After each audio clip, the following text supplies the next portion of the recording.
Hi everyone, Megan McCann here, and I am so stoked to have this firecracker lady with me.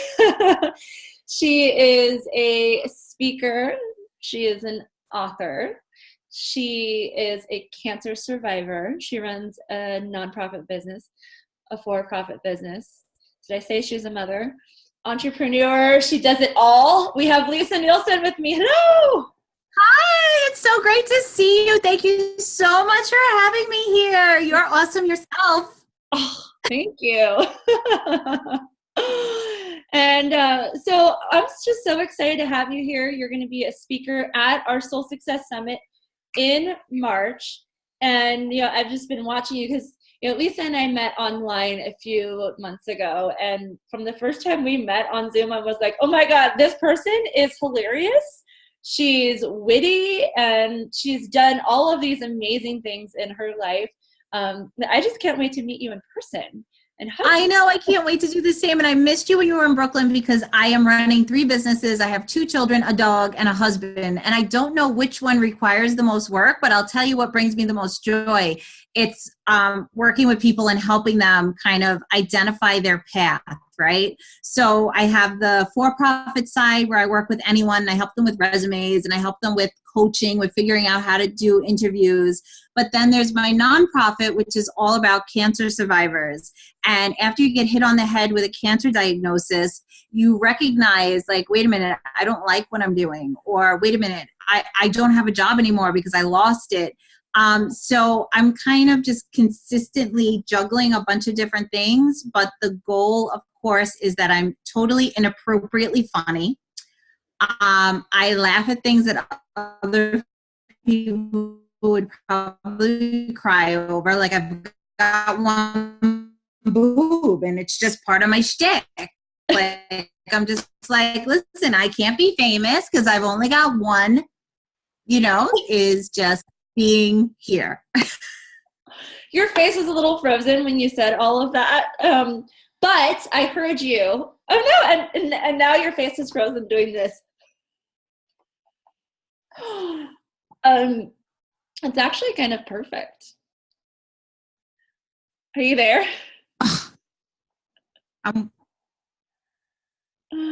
My yeah, oh, you're back. No. You're back. Is it salvageable or do we need to like? No, we're good. We're good. It was just like a second. But Lisa, I would just love for people who are watching this to hear, I mean, you just said a lot about what you do. Can you give us kind of a little snapshot into why you do what you do and then how you help people? Sure. So I've always been someone who seems to know how to teach. I started teaching college in 2003, and I was about 25 years old. I was only a few years older than my students. And I taught college consistently from 2003 into 2016 while I worked in downtown New York City as an executive, while I worked in financial services. So I always just had this piece of me that enjoyed being an educator. And I was able to take those skills as an educator and apply them to my work at my 9 to 5 or my 9 to 8 or whatever it was. And I was able to kind of really get into how do you make someone that isn't reporting into you do something you need. Because I was a project manager and I ran multi-million-dollar projects and I had to get people to work for me even though I didn't sign their paycheck. So I learned that through the art of education that everybody kind of has a point where they're willing to help you if you can help them too, right? So my students, when I first started teaching and I was only a few years older than them, they only listened to me because I spoke to them about what they needed to do after graduation, how to get a job, how to write a cover letter, how to write a resume. I applied that to my other areas of my life and figured like, okay, people will do things for you if you help them. So I've always been very service orientated and of course also focused on the big picture. Like, what do I need to do in order to make this project happen? Who do I need to help? How? So I worked full time for a long time and then I got married and had kids and I opted to just teach. But while I was teaching, I started my own business and I started using those same kind of tools and techniques to help my clients. So I started to write books, and I've written about 8 books, and each book kind of is a different how-to guide, like how to get a job, how to be ready after college, how to run your own business. And I was taking on clients, and then I got a full-time teaching gig, which was awesome because everybody likes to have a steady paycheck at times in your life. And at this particular time in my life, 3 months after I got that job, I was diagnosed with breast cancer.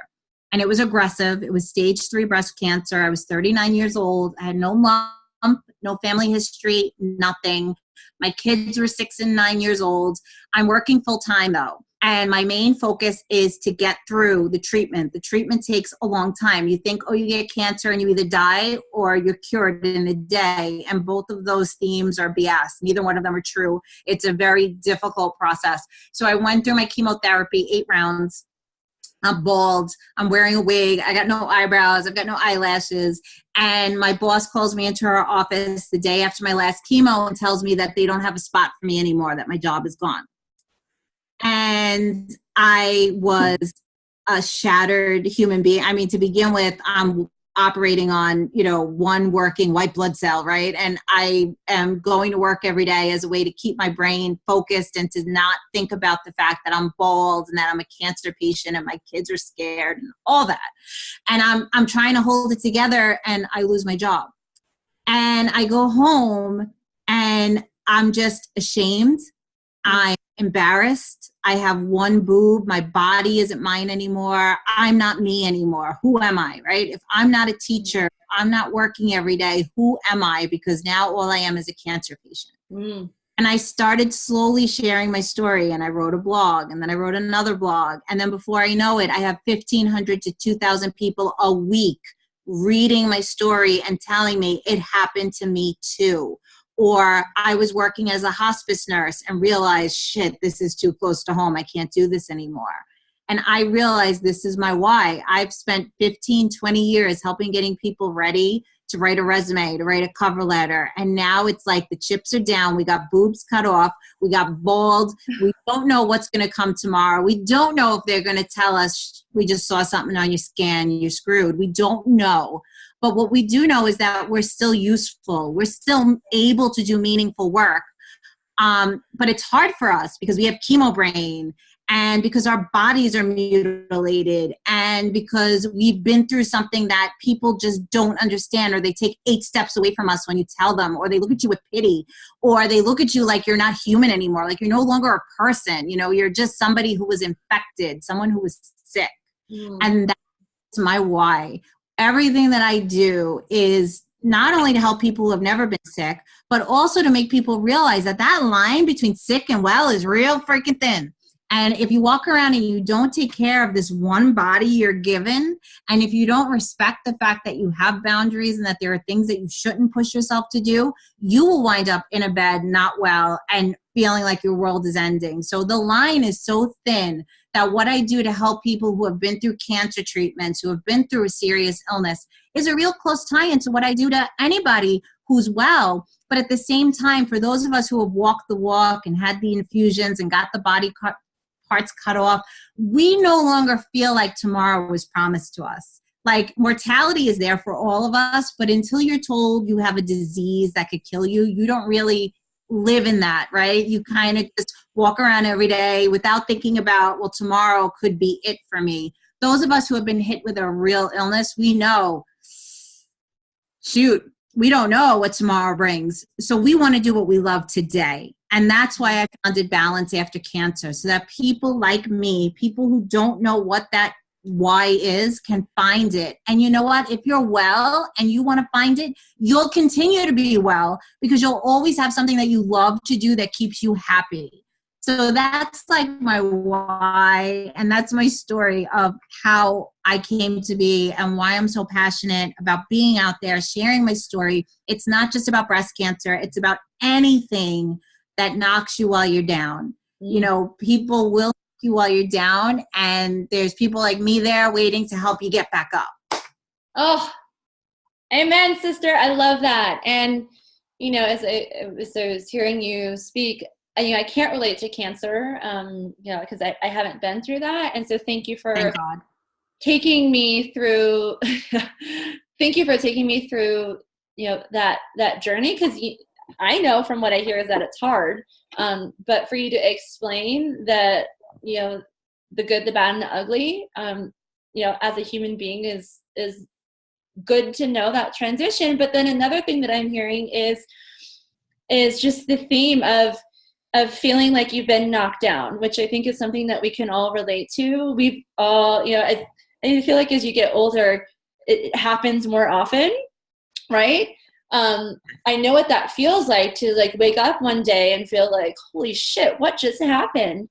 So to have someone like you that really guides people through that transition and to give them hope, to give them structure, and to give them possibility and to show them, hey, you know what? I went through that too. It was fucking shitty, but look what I'm doing now. And I see how much you speak to audiences all over. I mean, I know you like travel all over New York and you give talks, and then in the online world as well. And it's just so amazing for you to just be that example of, I was bald, I was boobless, but look at me now, I'm glowing, I'm radiating, and there is hope at the other end. Like you said, it's so true. We all get knocked down, particularly as women, particularly as moms. We never focus on what we need. We're always doing. And it's just part of our nature to be caretakers, whether you're a mom or an aunt or a cousin or a sister. Somebody's driving dad to the doctor, and guess what? It ain't your brother, it's you, right? So no matter what, we've got these commonalities, right? We're all human. We could all handle so much. And then we get up to here. And it's so important to recognize that, just because I was the unlucky bitch who got cancer, it doesn't mean that it doesn't apply to everybody. Like everybody, like you said, everybody gets knocked down. Everybody deals with something. We all have issues and problems. And my mom always said, if we all sat down and put down our issues on the table, everybody would leave with their own. Because that's what they know, right? Like they wouldn't want to trade places as much as you might think it. You really don't want to. So I think it's just so important to recognize that health and wellness and knowing your passion are such core pieces to what you guys are doing, what you and Elisa are doing, bringing together all these speakers and all these women to stand up there and help others to say, we've all been knocked down and we all know how you could figure out your way back. And that's just a joy and an honor to be a part of. It's huge. Oh, thank you. Thank you so much. I'm just thrilled to have you there. And again, the women who are going to be there are amazing. They're flying in from all over the world, and they're flying in from, like the UK, Hawaii, East Coast, West Coast, Zimbabwe.